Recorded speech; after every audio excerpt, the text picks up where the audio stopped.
right, what's up, everybody? Welcome to the stream. Thank you guys so much for tuning in. What do you guys think of the intro? Just curious. Thought I'd change it up a little bit. Still need some tweaking. Um, Hope I didn't give anybody with all the flashing and stuff epilepsy, but let me know. Let's see. You said amazing, awesome, Chris. Yeah, it's definitely different. I'm trying to get rights to a specific song that unfortunately I can't play until I get the rights to it to share the revenue. And if I do, then I'm going to change it again because I think it's like the perfect tune. But for right now, I thought I'd change it up and try this. Still a little bit tweaking I'm going to do with it, but I just thought before I spend all my time on it and then put it out and people are not thrilled with it, I figure I'd do kind of a rough draft. So you guys like it? Like the song? Awesome. Good deal. Like I said, still a little bit more tweaking. Awesome. And thank you so much, Dragon Zone, for being a member or becoming a member and sponsoring the show. Thank you so much. So those that are new to the channel, I am Chris with Monsters Under Our Bed. We cover murder, mystery to the missing. Today we're going to be going over the Dylan Round case, the latest updates.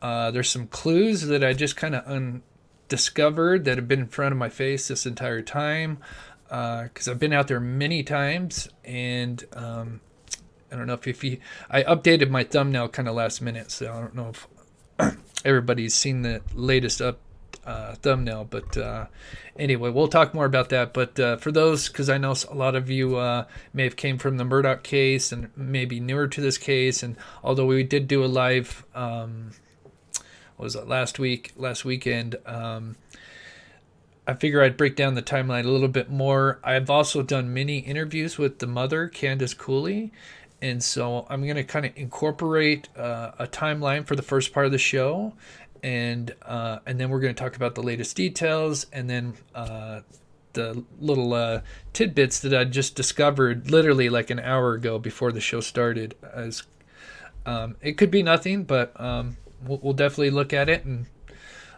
be detectives together. So thank you so much, Sherry Lee. Love that name. For the $10 super sticker. You are awesome. Thank you so much, guys. So before we get started, we always like to give back by featuring the missing, and we got quite a few requests today. And I'm sorry I could not find any. Everybody that's like posted this Jacob Van Zandt is on TikTok, so everything's like posted real small. So when I blow up the wording, it's really hard to see. So my apologies. But this is Jacob Van Zandt. And his, I believe his brother, a family member reached out to me and said, hey, can you feature him in the upcoming live? And of course, we always like to help. So he's from Stockton, California, went missing. He was last seen leaving, let's see, it says the Shangri-La Asian Bistro and Sushi Bar in Lodi. Family said he was picking up takeout, but was unable to pay after seemingly losing his debit card. Van Zandt told staff he would be back to take care of his bill, but hadn't been seen since. Uh-oh. And so here's a good picture of Jacob Van Zandt. And that's out of Stockton, California. And once again, I apologize for the bad quality. I just could not find anything that was in a bigger format. So he's been missing since last month, February 17th, so not too long. He's just 24 years old and last seen in Lodi or Stockton, California. He was last seen driving a white 2004 Honda Pilot with California license plate, and license plate is 5JB C311. And, oh gosh, I don't know if I can read this phone number or not. I'm going to take a whack at it. Oh, it's so hard to see. I'm not going to try it. I would just say if you have any information, call your local law enforcement or 911. That'd be the best way to go. Okay, one more. So also another request sent in to me. This is Zahara Hayton. She's just, or Hatton. She's just 14 years old. She disappeared out of Richton Park, Illinois on January 29th of this year. So a little over a month ago. Let's see if there's any additional details. She is 5'3", 145 pounds, black hair, brown eyes. It says Zahara may be in the Chicago, Illinois area. If you have any information, please call 1-800-843-5678. Okay, and thank you guys so much for sending those requests in. Sometimes when I get emails from new people, sometimes they get sent into the spam folder, and so I apologize. Sometimes I don't get the emails that quickly, but I do get to them. All right. So we'll go ahead and break down the timeline, and then, like I said, some of this includes some interview with Candace Cooley, my last one that I did with her, and then also we'll break down some of the things that I kind of discovered just before we started the show, and we'll kind of go from there. And just kind of looking at the chat here. Sure everything's good. Christine, member for 6 months. Thank you so much. Sunflowers for Dylan. Yeah, that's his. He loved Black-Eyed Susans. Okay. All right, so we'll go ahead and get started here.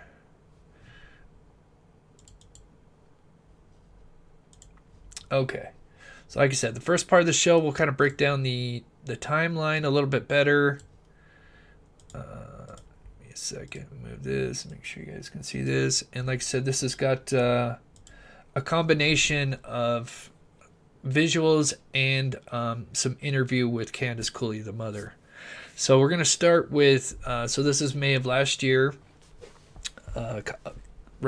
just before Memorial Weekend. We have a little incident that happened just before he went missing, which was Wednesday the 25th. And this is where he runs into a guy called Chase Venstra. He was heading, I believe, Dylan was heading to Montello, or at least heading that direction, and ran into Chase. Chase needed a ride. This is the guy, if you've followed this case, he's the guy that supposedly stumbled out of the desert with one shoe on and bloody, but that's not, from what I understand, it's not true. But he did need a ride. And it's unclear. There's been kind of conflicting reports, but some say that he drove him all the way to Montello, and some people, there's been talk from a close family member, I think of Chase, saying that he got dropped off somewhere, I think close to the Nevada side, and he was going to get picked up. But I'm not sure which one's true. But either way, it's not very relevant. So either way, he gave Chase a ride. And then the next day would be technically the last day anybody besides, I guess you would say, Brenner, that saw him physically alive. And so that was Thursday, May 26th, in Montello. Nothing major there, but he was in he would spend time in Montello and with Kurt, who owns, there's the Waterworth brothers, Kurt and Troy. And because Kurt and Dylan, they did spend some time together doing projects and stuff. So now, back it up just a little bit. So now we go into the big date, which is Saturday, May 28th. This is the day that pretty much everything goes down, or at least Dylan's tragedy. So Dylan would wake up early that morning. His camper and farm are over here to the east. This is kind of the setup here. A couple of trailers. I'm not sure which one he was staying in. I don't know if maybe it's this one in front of us here. But that morning he got up and he was going to go because that weekend it was going to rain. It didn't. I guess during the summertime it doesn't rain a lot. but that weekend there was a storm coming and it rained. I think, from what I understand, at least Saturday and Sunday, if not Monday as well. But Saturday and Sunday, it did rain quite a bit, and so there's some property that was owned by another person, but he was storing his grain truck there, and so he was headed there to because I guess the grain truck was parked outside, and he didn't want the rain to get on the grain. And Dylan was, for those that I know that a lot of people ask, he was going to be planting basically feed for cattle or something like that. So that morning at 6:49, he leaves the trailer and he starts heading towards the grain truck area or shed area. And just before he gets there, he makes 2 calls. One's to James Brenner, but that doesn't go through. And then the second one would be his grandmother, Karen. Now, it's just a short phone call. It's at 6:51 a.m. And he basically told her that that he was going to be parking the grain shed because it was going to rain. It was a quick conversation. And speaking with Candace, which we'll hear in just a second, it's not out of the ordinary for him to have just a quick conversation. So go ahead and play this. Yeah, last year when Dylan was out there, he had a key to the lock to get in the gate, and then he doesn't live out there full time, and so the lock was changed. So the gate was intact. It's just the lock that. Okay, so if you see, and I'm blocking it, so I'm going to squeeze this over a little bit so you can see. I'm going to take my border down in 1 second here. Oh, nope. Where's my border? There we go. So as you can see in the bottom right, as you're just before you get to the grain shed, you got to travel about, I don't know, a eighth of a mile up the road a bit. But before that, there's this gate, and we'll look at a bigger picture. But it's basically just got some barbed wire with the post through it, and then you basically just kind of wrap a rope or a little chain around, and it's not very secure, but it's just to kind of keep trespassers out, although it's very easy to get past it. But apparently Brenner was putting at the bottom here, you can see it, and like I said, we'll look at a bigger picture, but he actually started putting a little chain link around it with a lock on it, and even replaced it recently.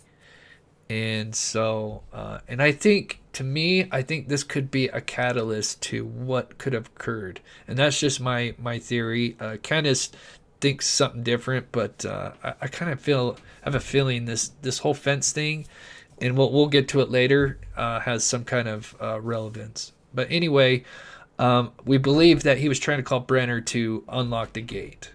Changed. Okay. Yeah. Yep. Right there. So that gate is easy enough to take down. It's all you do. You just unwire it and lay it down. The lock, it's just a deterrent. Right. So we're pretty sure that's why Dylan called Brenner that morning, was to come unlock the gate. That's where his phone pinged to when he called Grandma and Brenner. He was at the gate. So we.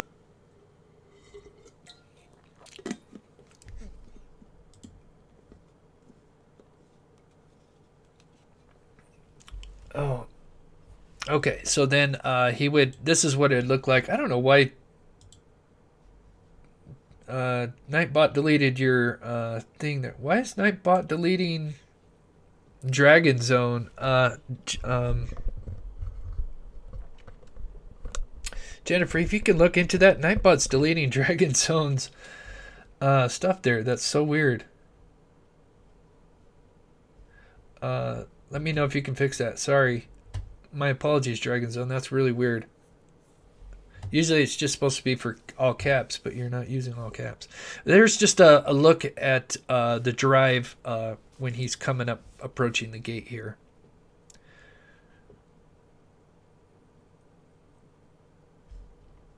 And Jelly Bean, thank you so much for becoming a member and sponsoring the show. You are so awesome. Thank you so much. So that gate is actually right here, kind of where the land changes color here. So that's where that post would have been, and Brenner would have had a lock on it.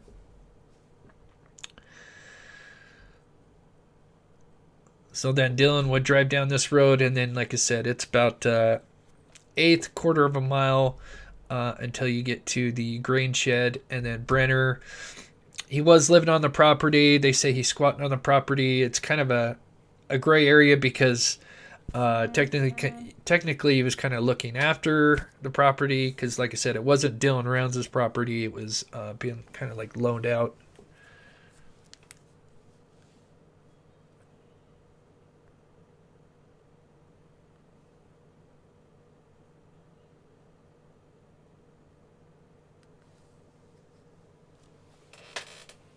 Oh, why is it time to mount for the other stuff? That's weird. Yeah, just be careful, Dragon, with the all caps.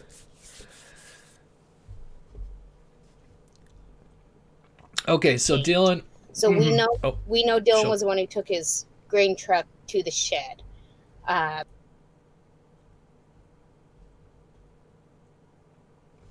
So this is a look at the grain shed. So it looks like something went down probably early on. And there's word that, Brenner was kind of an alcoholic, could have been drinking all night. It's Memorial Weekend. And did something go to me? Like I said, in my opinion, I really feel like the gate, and like I said, we'll get to a part where Kenneth even kind of talks about where he got furious because the gate was left open because he had a horse there, and it had escaped, and so he had to go chase it down, and he was like furious. So I wonder if he couldn't get a hold of Brenner to unlock the gate, if he did something and just left the gate open, and even though this is not Brenner's property, obviously he was squatting. People like that. I've known not quite a bit, but I've known people like Brenner that they feel entitled to certain stuff, and they just freak out over stupid little things like that. Anyway, so Dylan was going to park the grain truck in the grain shed, which it was because the grain truck was inside the garage there. But it sounds like something happened in that, possibly even in that garage. Maybe after he parked it, there was a confrontation, and most likely Dylan was shot. Now that we know that there's video evidence showing that Brenner's cleaning a gun. Now, we don't know exactly what time of day or if it happened that day or the next day when it comes to tossing Dylan's boots, but he would toss Dylan's boots near this little it used to be a burn pile, but it's about 100 yards from the grain shed here, and he would just toss his boots. Now those boots would have a spot of blood on them. But it sounds like that Saturday boots would have a splotch of blood on them, and of course it'd have Brenner's DNA, and then obviously Brenner had to kind of come forward and say, yeah, I handled those boots, but he tried to make it sound like it was an innocent explanation.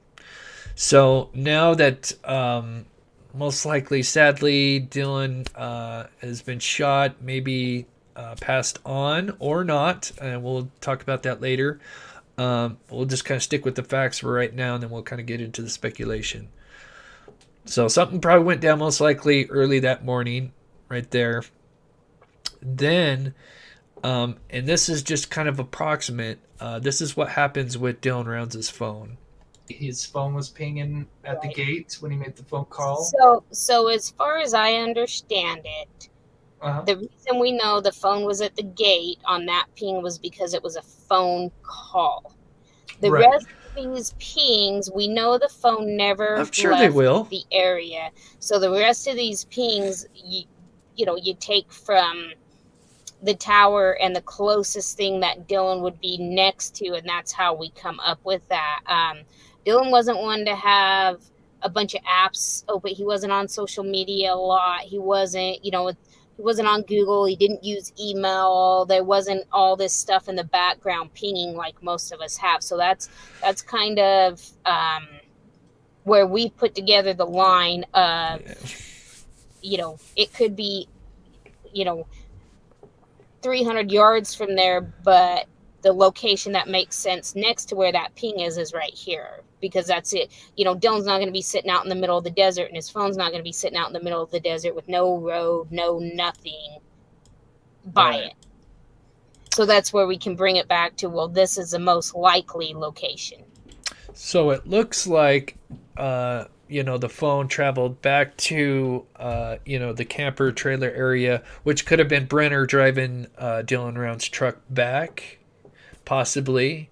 And who knows if he dropped it off then or kept it. He could have, so I wasn't sure to even leave it in or not, but he could have drove the truck back. He still could have kept it and still been in possession of Dylan Round's truck on that Saturday, but we don't know for sure.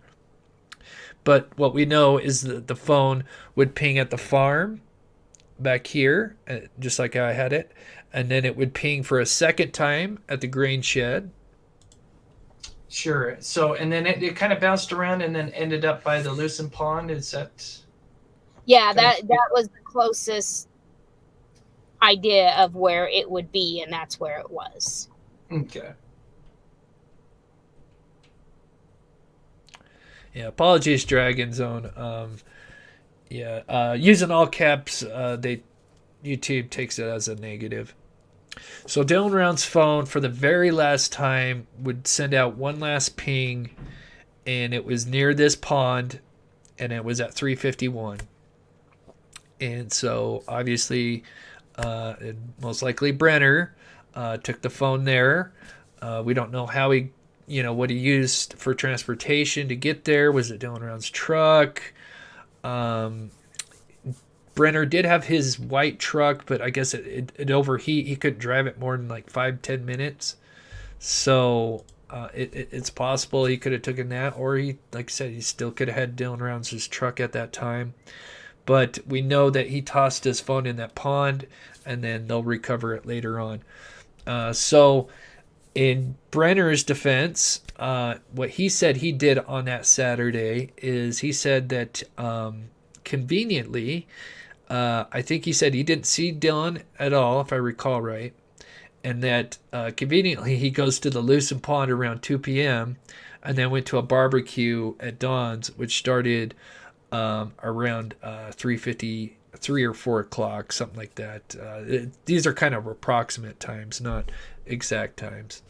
But then stayed most of the night at Dawn's. Dawn, like I said, I don't want to show where exactly he lives, but he lives kind of northwest of Brenner's, not too far. So now that's basically Saturday the 28th. Then Candace is going to come on and kind of talk about what she kind of experienced here.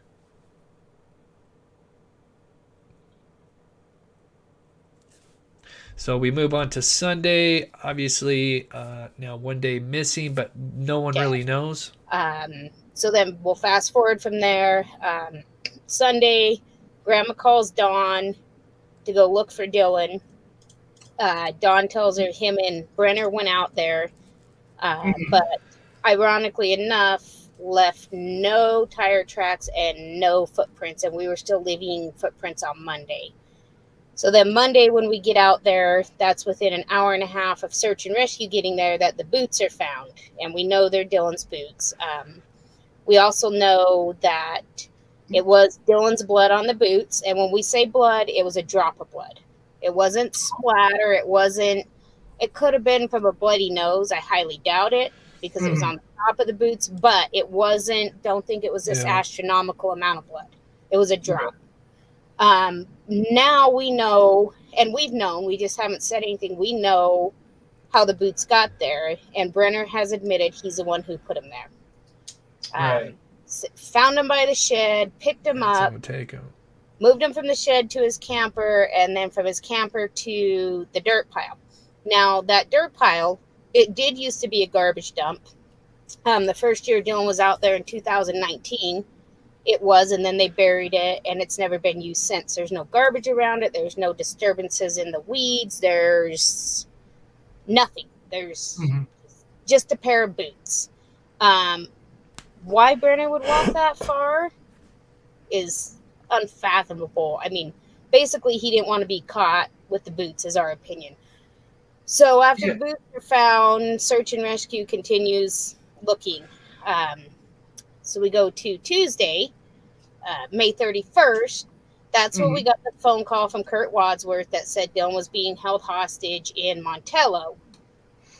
And we all run to Montello. Elko County sent out a bunch of deputies. That came to nothing. It came to, Kurt said he had this knowledge from firsthand, to then it came from a psychic. Now, we've been asked over and over and over, why would he make that phone call? We don't have that answer because we're not him. But my gut instinct tells me that's right after Justin left Montello offering up a $20,000 reward. Right. That phone call came in 30 minutes after that. So everybody wanted to point their fingers at Chase. And so that's how Chase and Kurt got involved quickly right away, along with another idiot. But so yeah, as soon as they put out a reward, they get a call saying he's being held hostage in Montello, and that ended up not being true. And so yeah, and then Chase Venture's name got brought up again. So now you have Chase being one of the last guys to see him, a couple days before he went missing, and then you have this thing where supposedly he's being held at Chase's, is it Chase's residence or a friend of Chase? I can't remember if it was Robert Avelius, but anyway. So of course he kind of ended up being kind of suspect number one right from the beginning, just kind of. Just because his name kept getting mentioned, but he's been since cleared. Then we get the phone call. It turns into nothing. The Avila family was cooperative, let the deputies search every ounce of their property. So it was a Avila resident. So during that time, the next morning we go out on Wednesday, and it was actually, if you want to swap that, Chris, it was actually, oh no, you got it right. It was the gun that came back before the key fob. So that's a good question. We were all in that camper on Monday specifically looking for Dylan's keys and his gun. They were not there. Yeah, so this is what's really crazy. And that's a great question, Lane. Did he confirm Brenner's alibi? I don't know, but Brenner and Don were both brought in to take lie detector tests. Brenner miserably failed, but Don passed. So... And now I know that Don did hold the guns for Brenner, for those that know the story. And I know that doesn't kind of look good for Don, but he did pass his, lie detector, and so he could have told the truth. And but yeah, I don't know exactly if that was. I'm sure they would have asked him, but I don't know the specifics. So as we move, I'm going to go back real quick. So as we move to, Tuesday we have the hostage thing.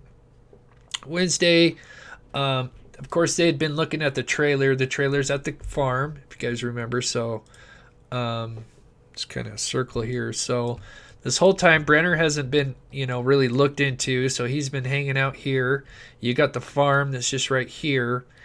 And while they're over here being distracted, so if we go over here, and so while the family and police are getting distracted over here, all of a sudden, items start showing up at his camper. Let's see. Make sure you guys can see it. Yeah, good. And so the first thing gets returned. After Justin left Montello offering up a $20,000 reward. Oops. Chris, it was actually... Oh, no, you got it right. It was the gun that came back before the key fob. So...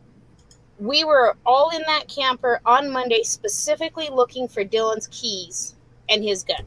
They were not there.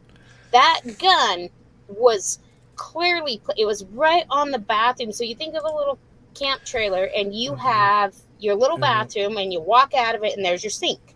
So Dylan's gun case was in the sink. When we arrived on Monday, I opened it. I opened the medicine cabinet. Dylan's aunt cleaned the bathroom the next day for his grandmother. That gun was not there. So we don't know which gun was used on him, but I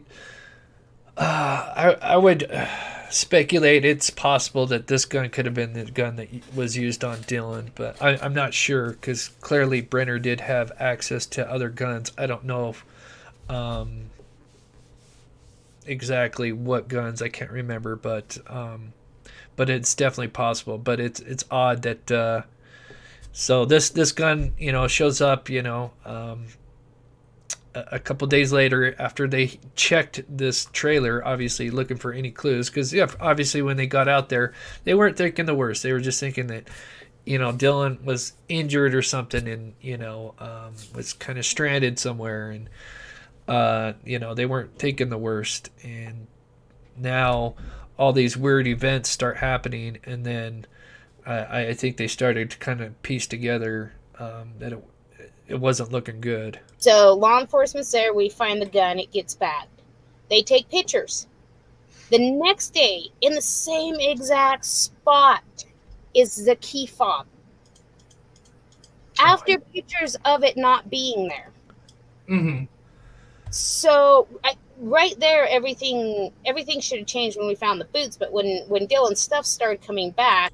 So yeah, the next day, June 2nd. So you have June 1st. This gun gets returned, and then she says almost the same exact place, which tells you it's got to be the same person. If it's getting returned in almost the same exact place, it tells you it's somebody that's familiar with the trailer, and that can only be a few people, really. And Brenner's the one that's right there, and now you've kind of got not eyes everywhere, but you're starting to get more and more eyes because there's police there. But it's a big area, so you can still kind of go undetected, and obviously you can see who's coming and going because it's flat land. So obviously Brenner could see his moments and see, oh, okay, they're leaving, and knows that he's got a couple hours or at least an hour if they're heading this way. And I'm sure like I said, they probably didn't suspect him right away, so he was probably getting kind of hearing about where they were going and stuff, so he knew how much time he had, in my opinion, to return some of these items. That should have been huge. Right. So from that day, so Tuesday after Box Elder had pulled out and basically left us out there, and then Wednesday we still had a couple of the detectives. They seen the key fob came back. That's the day that the detective told me, did you know it was blood on the boots and it was your son's, saying that to me, but the boots never got to the lab until June 6th. So that was a bold-faced lie. The boots were not at the lab. They had not been tested. At what exact interview Brenner told him he picked up the boots. I don't have the exact date. So then after the key fob comes out Thursday, that's the first day Diesel Brothers came out and did their video. On day one, we should have been kicked off the property. I mean, we were kicked off the property by law enforcement because they didn't want to irritate Brenner. Not because Dylan's boots were found there and they wanted to treat it as a crime scene. So that's what's messed up. It's not even Brenner's property to begin with, and now because he's irritated, and like I said, that was huge red flags. We learned that a long time ago. But once I heard that, I was mainly on board with Brenner almost from the beginning, just because I'd been out there and just kind of knew the lay of the land and where people were at. And I mean, it doesn't make me an expert, but just kind of knowing the terrain, and there's obviously just not a lot of players involved. And to me, Brenner was there the whole time, and it just kind of made sense that he was the responsible party. So we continue forward. So it was finally on June 11th, and we were with Elko County and Montello searching the Nevada side, that Brenner was finally arrested on his felony warrant. Felony aggravated assault from April of 2021. Almost a whole year ago. A full year, and they finally arrested him. They knew he had the warrant day one we showed up there. They knew day one who he was, and he had the warrant. So they gave him yet another, 12 days. That's when on June 2nd, that's when he pulled the grain truck out of the shed and cleaned the shed. Mm-hmm. And for everybody who's watched the Diesel Brothers interview, and we're sitting in that shed and there's photos of it, it's full of garbage. It's full of his beer cans and garbage. Whatever was cleaned out of that shed, I know in my heart had to do with Dylan's disappearance. So that Thursday, which would have been June 2nd, is when he started cleaning this grain shed, garage, however you want to call it. And that's why I think definitely something could have went down in that garage. There could have been some evidence that he was trying to clean up. And then, of course, law enforcement more or less just watched him. And they kind of kicked Candace and them off the property until they finally arrested him days later. But, of course, it's too late. He already cleaned up a lot of evidence, I'm assuming. Yeah, right. Oh, yeah.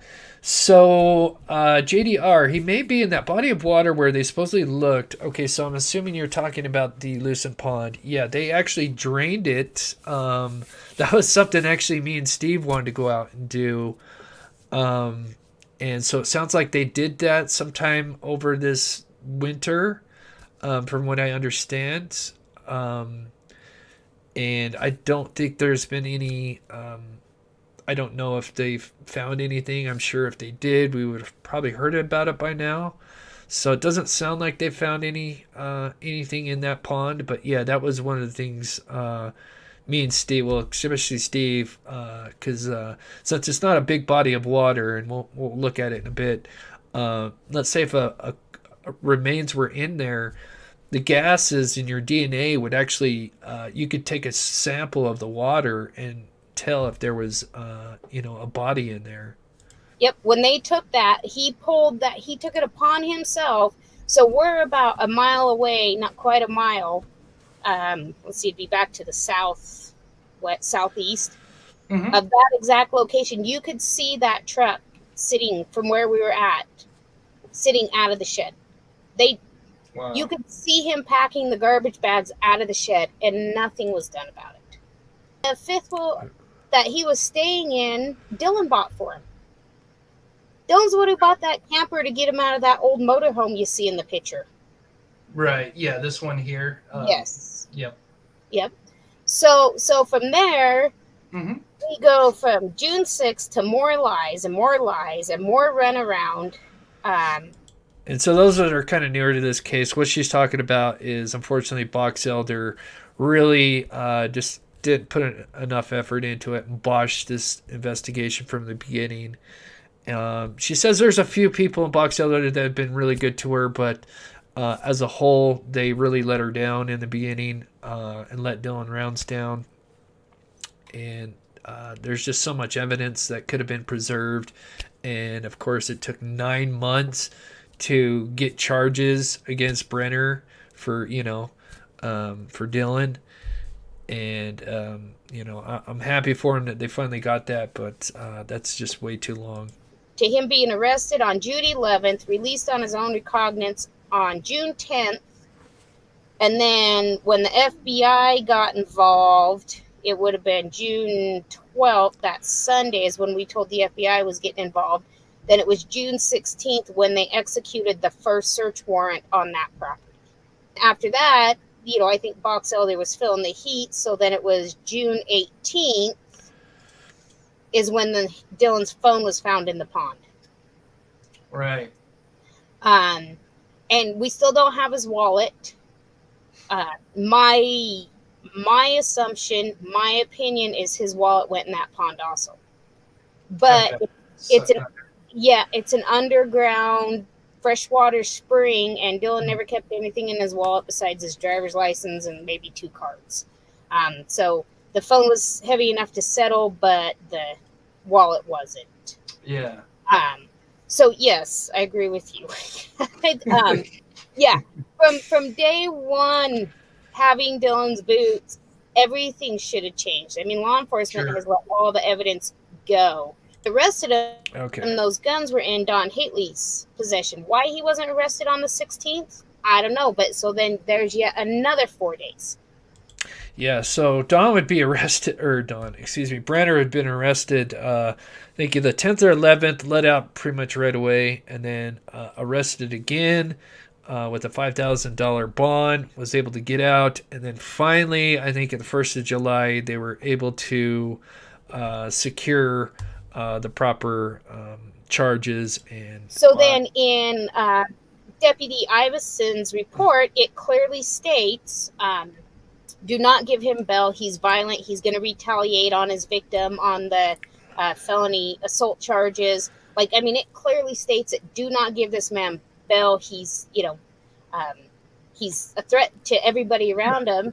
Well, what the fuck do they do? They give him $5,000 bond. $5,000.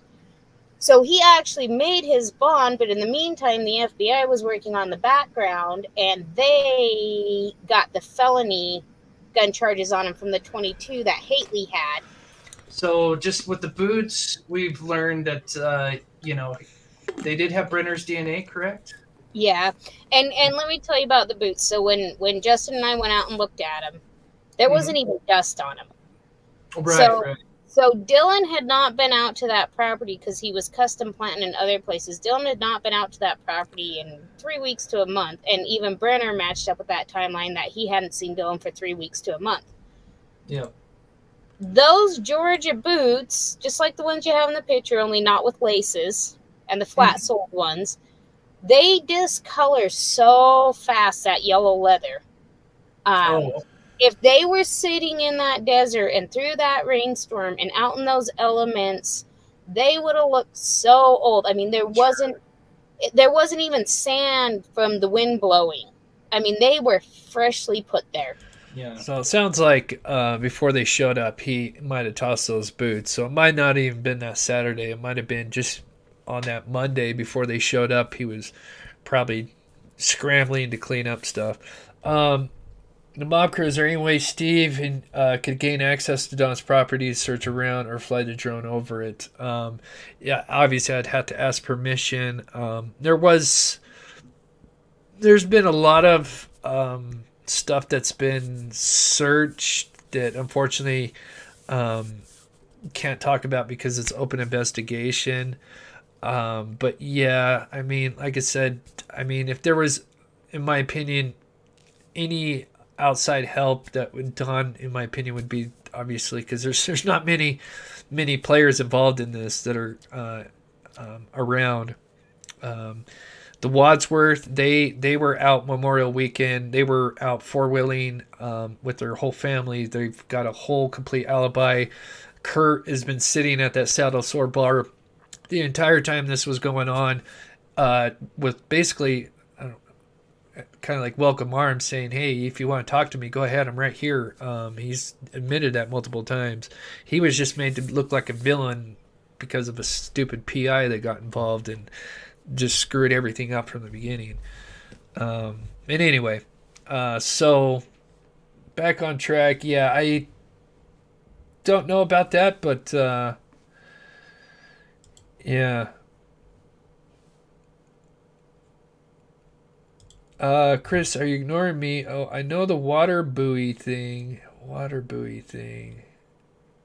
Not sure about the water buoy. I wonder how much water is contaminated all these areas with big industry, fertilizer runoff, and water is such a huge problem. I saw the meeting where it got discussed, the water rights cows. Yeah, I'm going to be honest, Holly. I don't think the water thing had to do anything. I know that was speculation in the beginning, but Brenner, with this latest evidence, Brenner is literally seen on video cleaning a gun, and it's got blood on him, and it's from Dylan Round's phone. I mean, that means Brenner is the sole suspect. And I don't think Brenner is a guy that's into what... I mean, this guy didn't care. He's not very intelligent. I don't think he was into the water thing. Not to dismiss what you're saying, but... because I know people were looking at it as a motive. But To me, I've been out there plenty of times. I don't think it has any relation to it. And now we know that Brenner is. I mean, there is physical evidence. I mean, that is the smoking gun evidence that either Dylan was still alive. We'll get to that in a bit, but that's huge evidence. It just had one drop of blood on him, and then that's because the lock changed. That's the assumption, and I believe he called Brenner before Grandma. That's a great question. Yeah. And so people always say, why would you have such a short phone call with Dylan? Why would you have such, why would he just call and tell you that and then say, I'll call you back? So that's what Dylan does.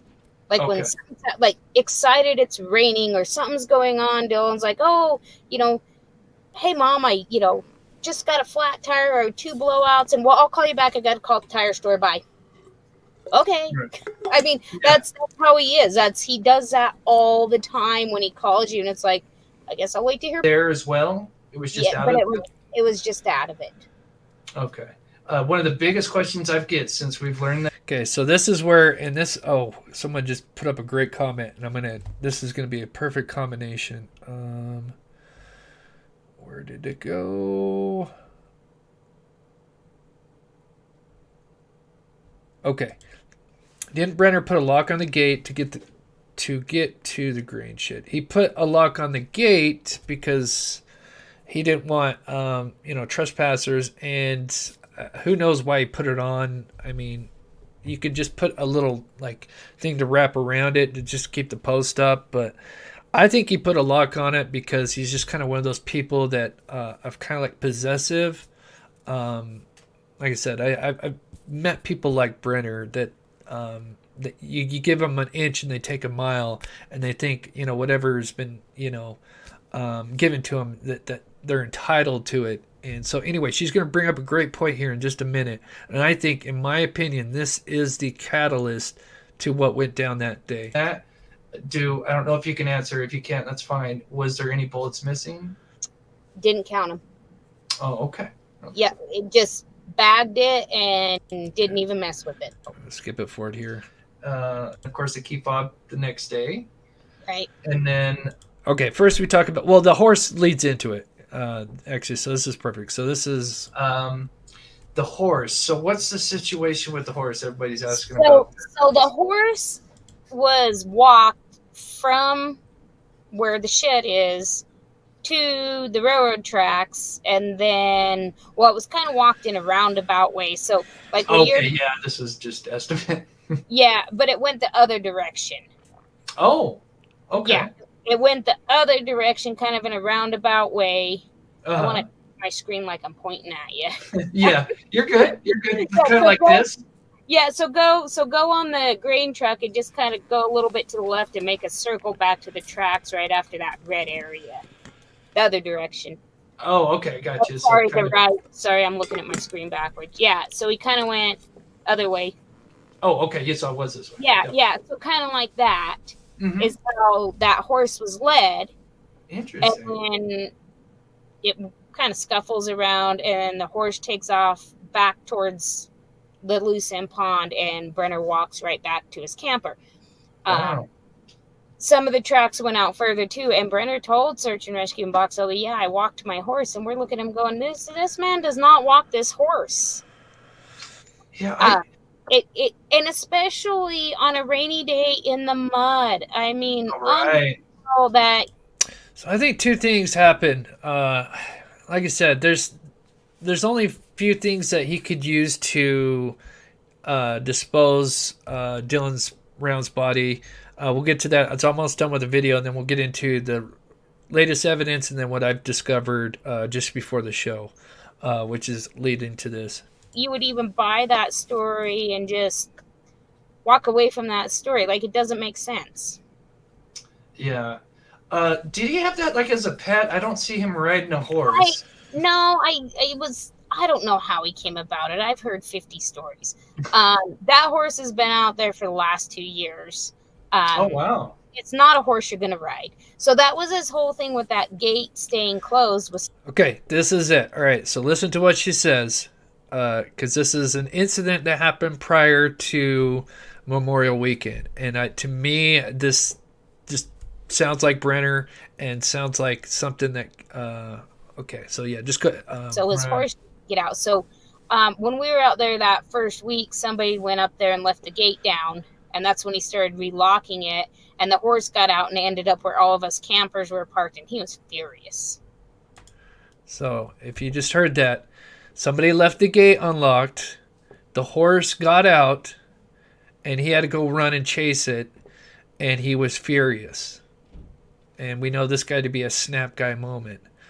To me, when Dylan showed up and he tried to call Brenner, most likely because of the lock thing, because the gate was locked, makes me wonder, did Dylan just like cut the lock or tear down the fence or something? And Brenner got out, and as Dylan's parking the truck, the grain truck, did Brenner go and see that the lock had been, obviously he would know if Brenner didn't unlock the gate himself, he would know that Dylan got in there without letting him unlock the gate. And I could see that kind of person getting all pissed off because, that's his gate. That's, and was that like the catalyst? Because like I said, he was a snap moment. Candace, that's what they think happened is he just snapped. And that's goes into his prior history of violence. But so to me, in my opinion, I feel like that was the catalyst. Oh, really? Chasing his horse and having to get his horse back, and then he started locking the gate again. Interesting. Yeah. So it seemed like he kind of had a short fuse. I mean, I know he stayed with you, but he was kind of quiet. Yeah, he's a snap person.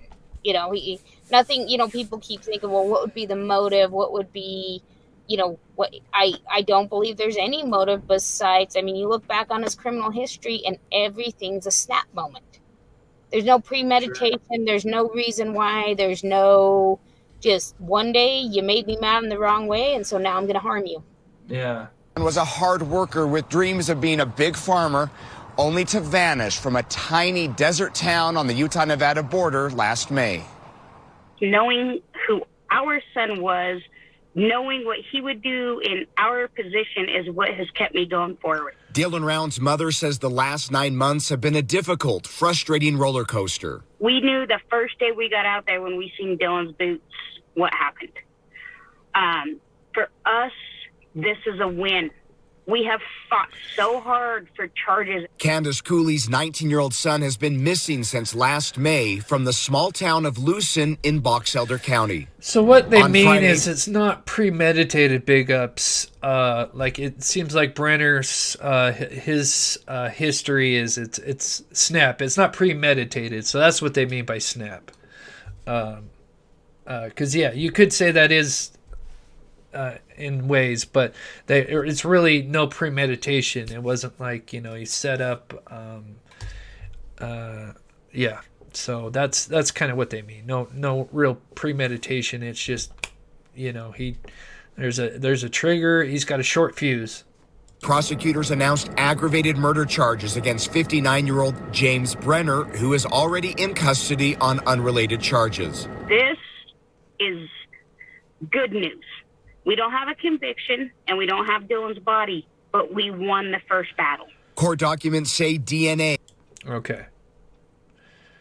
All right. So now that we did the timeline, hopefully everybody's caught up to this. Kind of show you guys. Let's quickly recap the charges and what's the big thing. Such a short probable cause statement. I was talking to Steve about this. This is really tiny, but it's better than nothing. So I'll quickly read this as it's not that big. 19-year-old victim, Dylan Rounds, was reported as a missing person on or about May 30th. Technically, he was last seen on the 28th. They showed up on the 30th to look for him. Along with search and rescues, crews immediately got to work on efforts to locate the victim, but were unsuccessful. During the search, deputies discovered the pair of boots we've heard many times. had a little blood stain on it, along with DNA analysis, which confirmed to be the victim, in addition to the defendant, which is Brenner. The victim's phone records were also obtained, which showed movements on the day of his disappearance on a remote property in Lucin, where the defendant was squatting. I know it's such a weird kind of a thing, because he was technically, they got him a trailer to stay there, but anyway, they technically now he's squatting, and I mean, technically it's really irrelevant.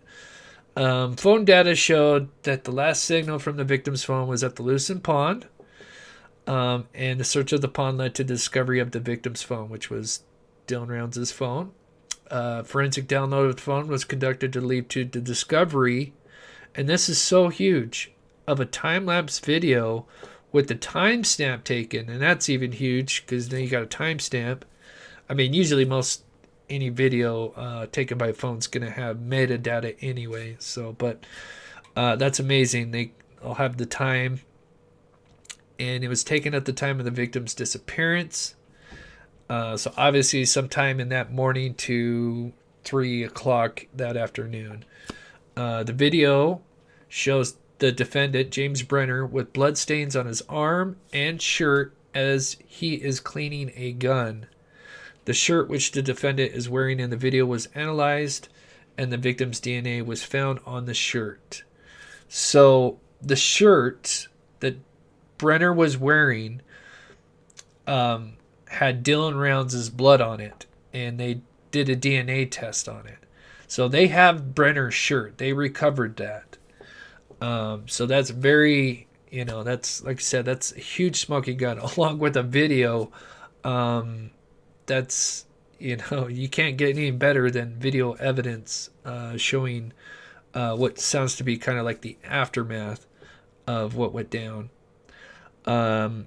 Brenner was interviewed and made several claims that corroborated forensic evidence, in addition to making numerous false statements. Despite a thorough investigation, I don't know about that, an extensive search, the victim's body has not been recovered due to James Brenner removing and concealing it. That's kind of, this is really interesting.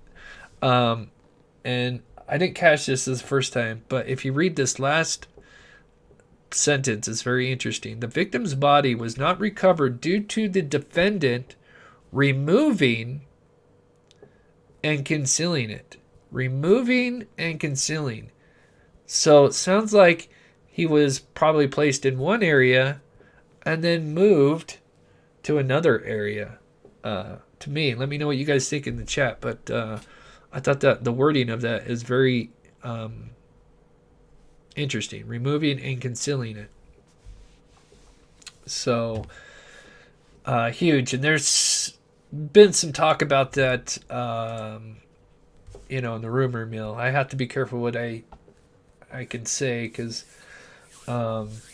eventually stuff will get out. But I'm gonna try to hopefully have Candace on soon. I don't want to bother her, because it's I'm sure everybody's trying to reach out to her and do interviews, and I have spoken to her within a month or so, and I know that I knew the charges were coming because she talked to me about it, and there was also some other things that she shared, and that they were going to be doing, and of course they have plans. Unfortunately, we've been getting hit hard in Utah with the snow. It's just been relentless, and so they've been battling with that. So, oh shoot, oh, we got a new interview. Let's break this down.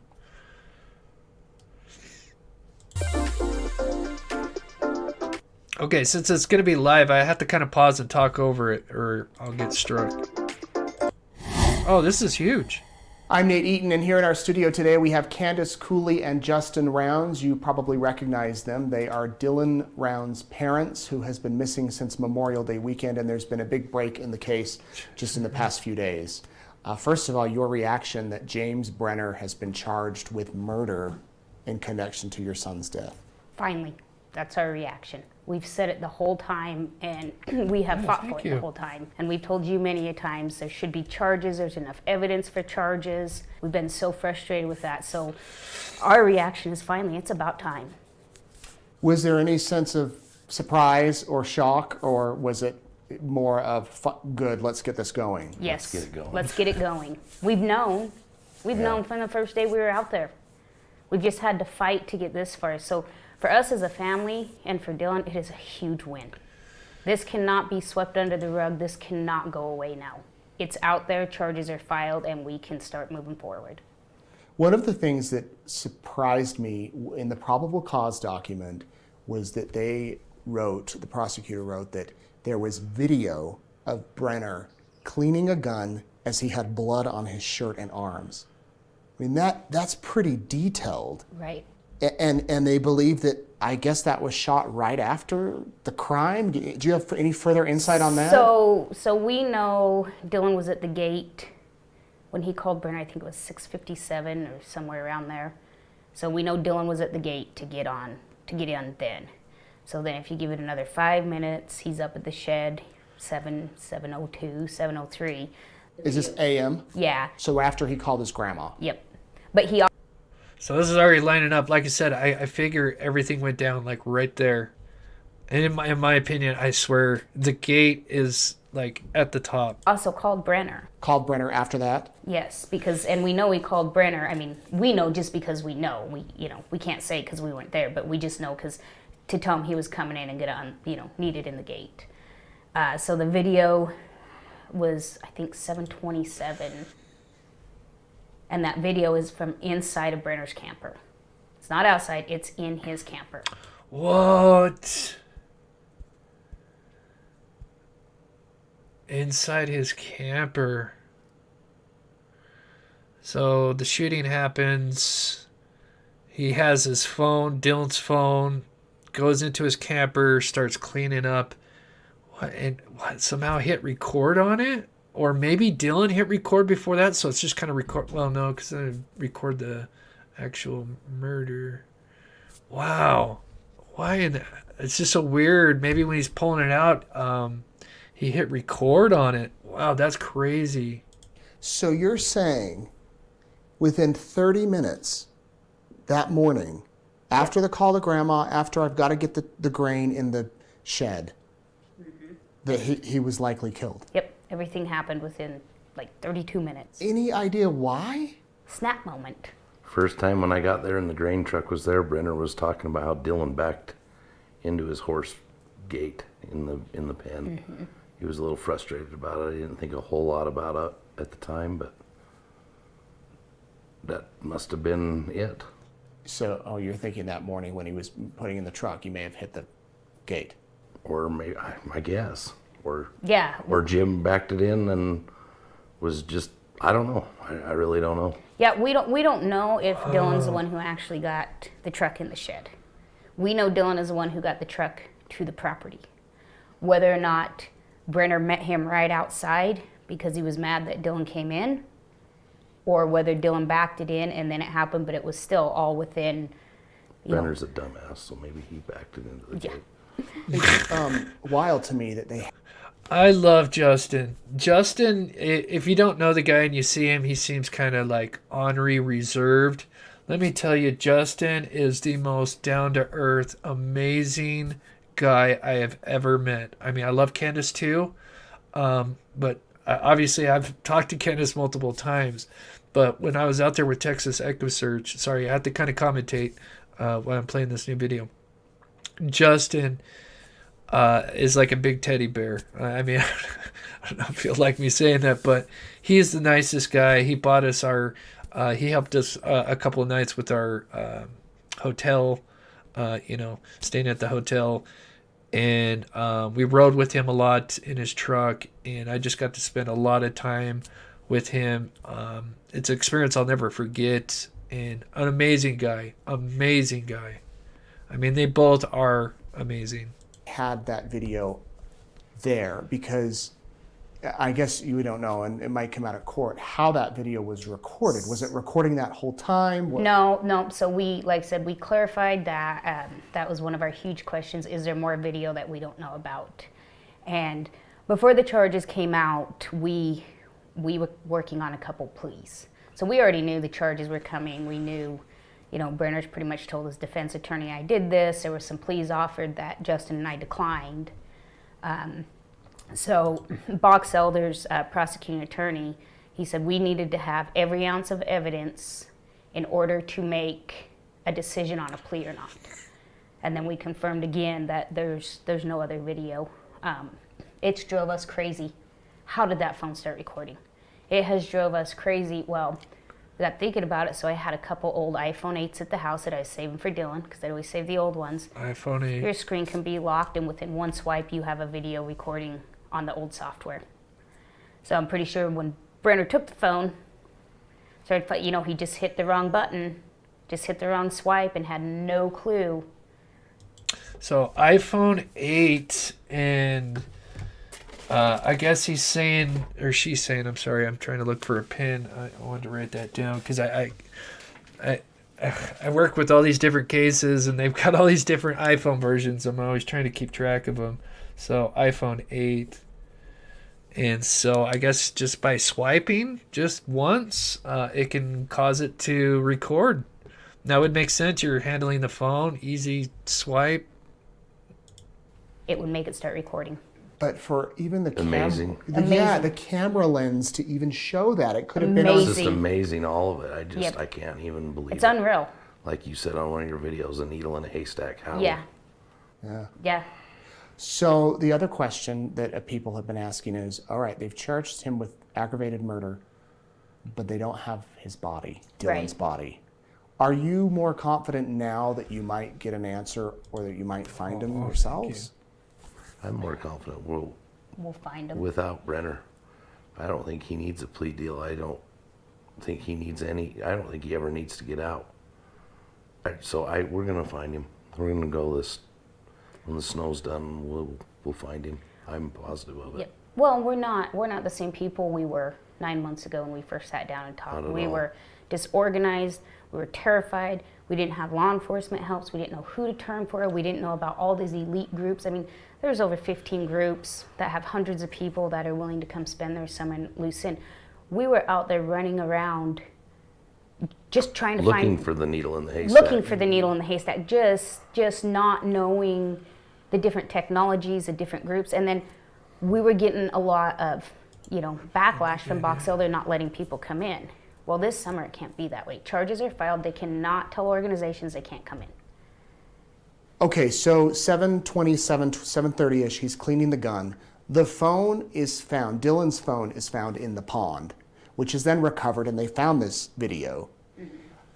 Do you think then that Dylan might be somewhere in the vicinity of the pond? Because how is James Brenner? I mean, I guess he could have taken him anywhere. Well, but if you remember, and through our previous interviews, then the timelines match up, because then Dylan's phone, and I'd have to look back at my notes to be exact, leaves the shed property at 7:43 and goes to Dylan's farm. 7:43. Okay, now she's getting me a 7:43. Wow, he's already moving at 7:43. Gosh, stuff goes by so fast. So that where I was showing you him driving from the phone, pinging twice at the shed, and once back at the camper. I think they're going to explain that right here. Then it comes back to the shed property like 30 minutes later. It stays there all day until it's thrown in the pond. That evening. That at afternoon. Yeah, 2:51. Okay. So do you think his body's somewhere in that vicinity? We think it was. I do. Yeah. We think then after everything happened and keep that. Think it was, because like I said, the way they worded that, and I wish Steve was on here with me, because Steve, he's got a little expertise in the probable cause area, and the way they says removing and then concealing a body, yeah, I definitely think he was moved. There was some stuff that happened. We think he was moved. Which is frustrating. Very frustrating, because Brenner should have been in jail. Brenner had warrants the day we went looking for Dylan before he was supposed to have been arrested. And he was just walking around with the police there and back and forth for numerous days. Mm-hmm. They even asked us to leave the property because we were upsetting Brenner. And this whole time he had a warrant to be arrested. What was the warrant for? Do you remember? Felony aggravated assault. Felony warrant. And they asked us to move off the property that we had permission from the owner to be on. And that's when you observed him moving the garbage from the shed. With the Box Elder Sheriff's Department there at the same time watching the same thing while he had a felony warrant. So. Well, and it was one of the Box Elder Sheriffs that actually went up to the property and said, "What are you doing?" And he said, "Oh, spring cleaning." Yeah, we kind of talked about him spring cleaning. Yeah, GTSY, good to see you, Shorten. Yeah, I'm seeing your guys' reaction. I know yeah, and I hate to say I was right. I mean, it was in the wording. I just didn't notice the first time I read it, but now thinking about it, and now, that's like I said, there's just a little bit more that I know than, that eventually will be talked about. And I don't know, they might even talk about it in here. So I don't know. There might be some more bombshells in here. Let's see. Yeah, you should see the shed in his place. Yeah, I think you sent me some photos after the fact that it was not. No, spring cleaning. I even hate to talk about it in the fact that we're talking about like his body. Like it just feels. Yeah. It just feels morbid. Like I don't know how to describe it, but how does it feel as parents to know that? This has been going on for 9 months, so we're. I don't want to say callous, but we've heard it a lot. We've talked a lot. I know when I heard about the video of him washing the blood off of his hands in the gun. They edit some of this stuff out. But it hit me hard. I got so angry. I was so angry, and I wasn't supposed to tell anybody. And it was a long weekend. Well, and because it was a whole new thing. Well, and the cold-heartedness to it. I think that's what really hit us. The cold-heartedness of, I just shot this kid, I'm going to go clean myself up and then figure this out. I think that was the biggest shot. We always knew Brenner did something, but I think then we found out the cold-blooded aspect, and that was... When I heard about the video, I was probably 10 feet away from where Dylan and Brenner were working in my shop the year previous, about this time, on the tarp of the grain truck. And I had a recording of Brenner, Don Hatley, and a kid that worked for me. Dylan was gone, and I was watching the cameras through my phone, and Jim was talking, kind of jealous of Dylan and how he didn't treat his pickup good and this and that. And when he was a kid, he wouldn't have done that. And I remember telling Dylan, you know, this Jim guy, he ain't your friend. I mean, I didn't think that he would obviously do anything like this. And yeah, and that's the thing is, I mean, I know some people get after the parents, which, I mean, they're not psychics, and, you know, it's not like everybody's doing background checks on everybody, and, you know, you try to think, you know, the world is good, but yeah, the Brenner thing and Dylan, you know, for those that might be newer to this case, Dylan was kind of, even though he's 19 years old, he was kind of older than that. You know, he wanted to do farming when he could walk,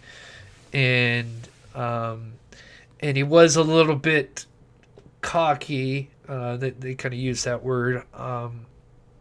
Not completely arrogant, but he just, you know, that's the way, you know, he was. Everybody's different, and he was a good kid, but I guess he would kind of come off a little bit like that. And I guess, you know, for adults that are 3 times their age, you know, obviously they would take offense. And of course, Brenner, it sounds like he clearly was jealous and other things. Dylan just kind of laughed and said, he's just kind of a jackass. That's just how the way he is, you know. And so it hit me hard, 10 feet away from where that conversation was, you know, and it was a hard weekend for me.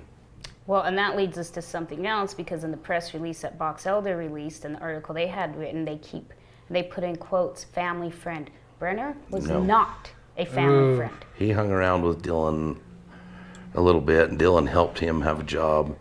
In fact, when was it, 2 years before that when they had the pigs? Yeah. Dylan had bought a bunch of pigs, and Brenner was kind of there helping him. And This was all out at Lucin. no, this is at my grandfather's place that we bought there by Climb. Here in Eastern Yeah. Idaho, in Jefferson Yeah, County. on county line. Okay. So did he follow better word Dylan for to it. Lucin?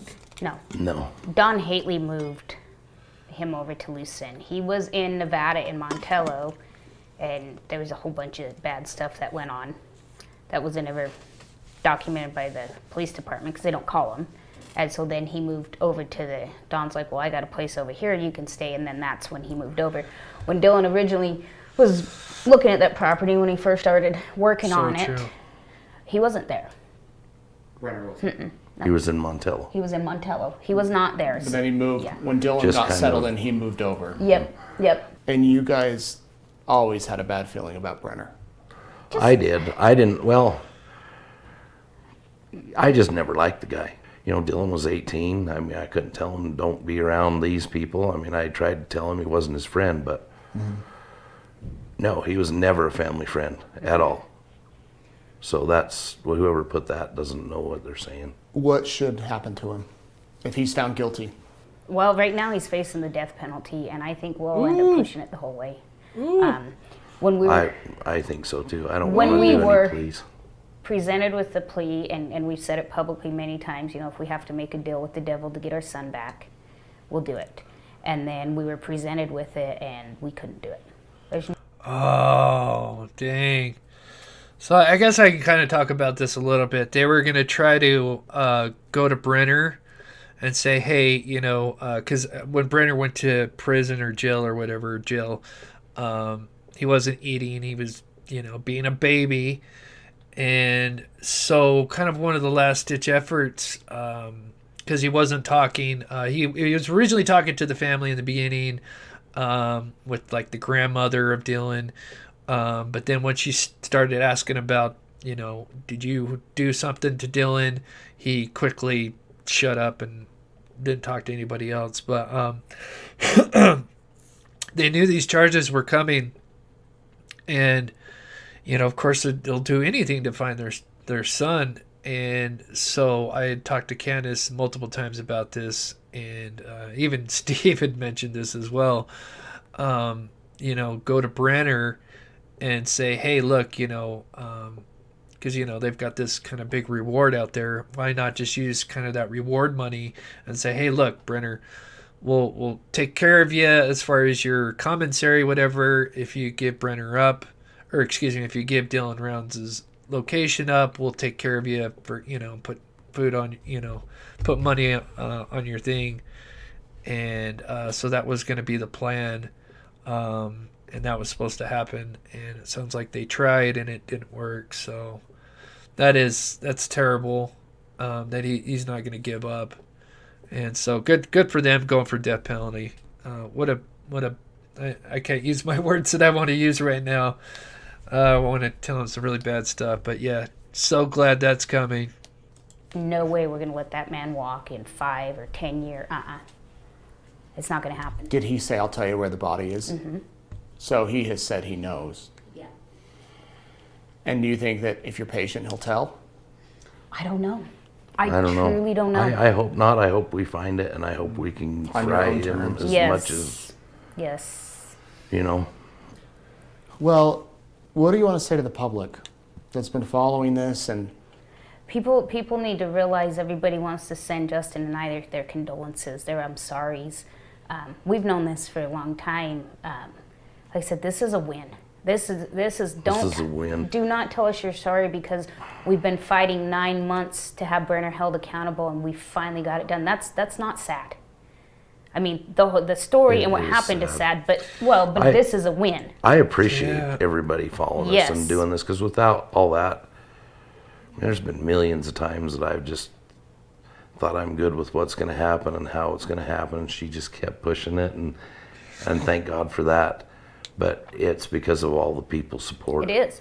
Well, and that's how and we I got, appreciate everybody. That's how we got everything moved to the SBI. That's how everything started rolling, is when all of Dylan's followers and his newfound family started sending letters and phone calls and just blew it up to the point that they knew they couldn't ignore it. And that's what got the momentum. So when I say this is a win for us, I mean, this is a win for everybody who helped us try to get the help that we needed. This is a win for all of us. At the first, I never realized there could be so many bad people on the earth.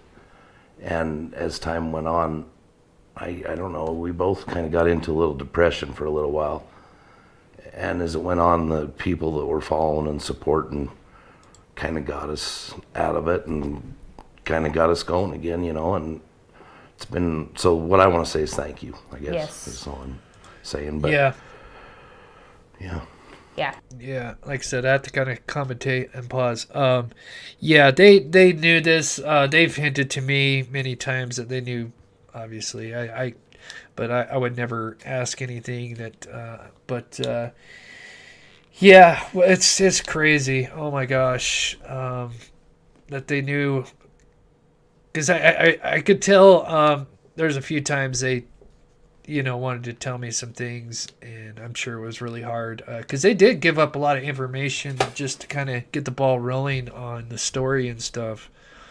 But yeah, that's got to be tough to know about what was on that phone. That's heartbreaking.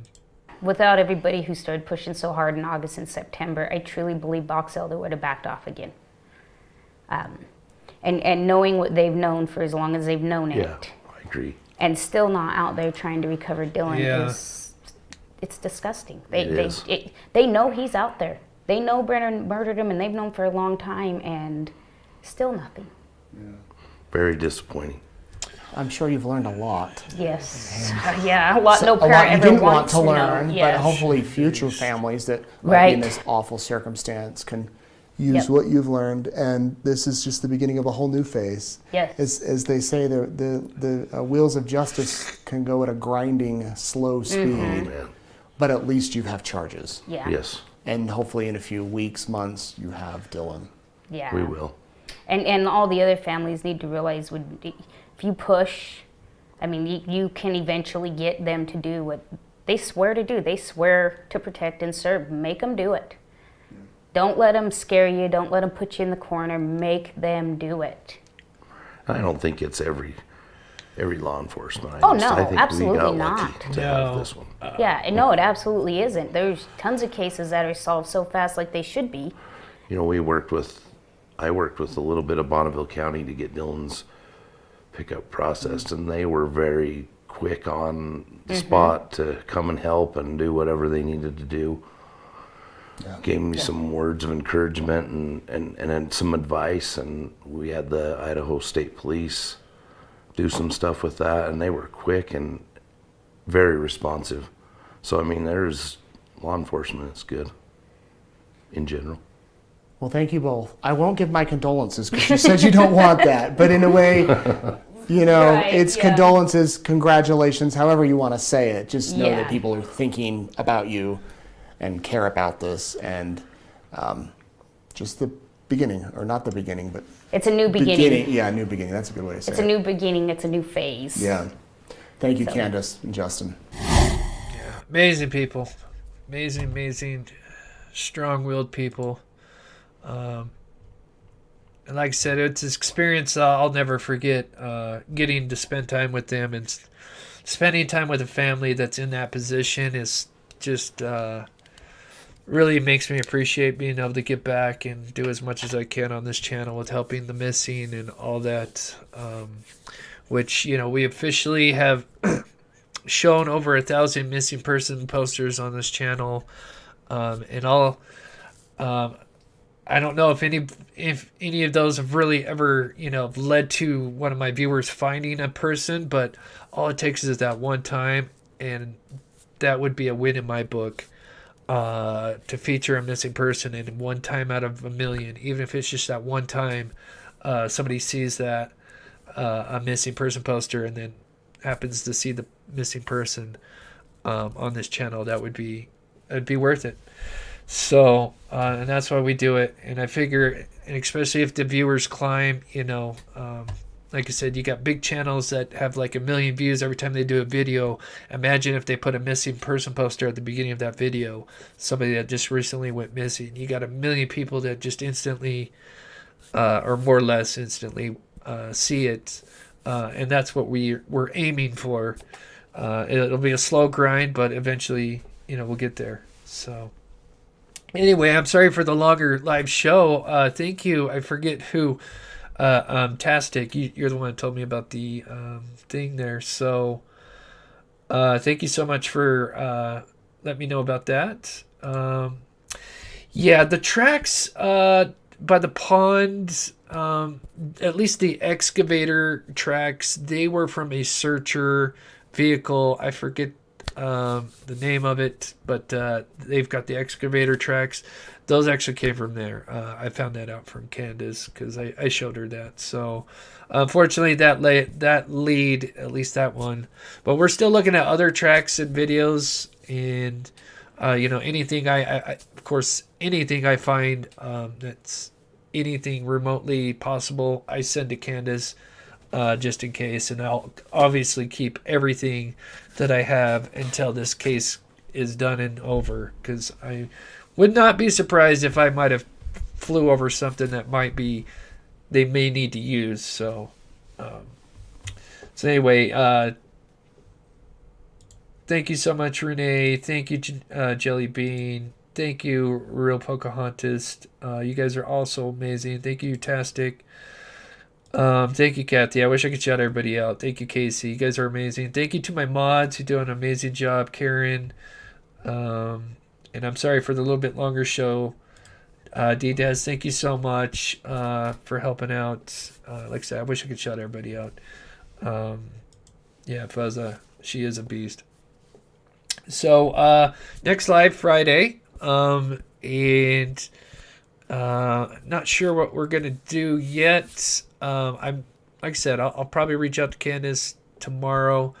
I don't want to press her into an interview, but I am going to reach out and at least kind of just offer my help because it's been a little while since I've talked to her. So we may have an interview with her. And I've also reached out to Eric Bland via the Murdoch case. He represents Gloria Satterfield. And there's some rumors that he had watched some of our stuff, and so we might try to have him on the show. He's got a podcast. I forget, Cup of Justice, I think it's called.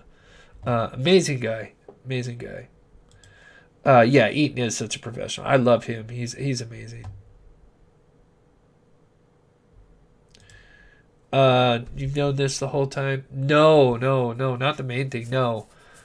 No, they didn't tell me. They just kind of hinted at some stuff. There was one thing that that was released that I kind of suspected, but yeah, no, I didn't know about the video. Of course not. No. So anyway, I'm going to go ahead and do the outro. Thank you guys so much. Thank you for all that donated, and to the new members. Donations help sponsor the channel, and really appreciate it. If you can, please hit the like button before you guys leave. And we'll be back on Friday night with another show. And be safe. And we'll see you guys soon.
Mm-hmm.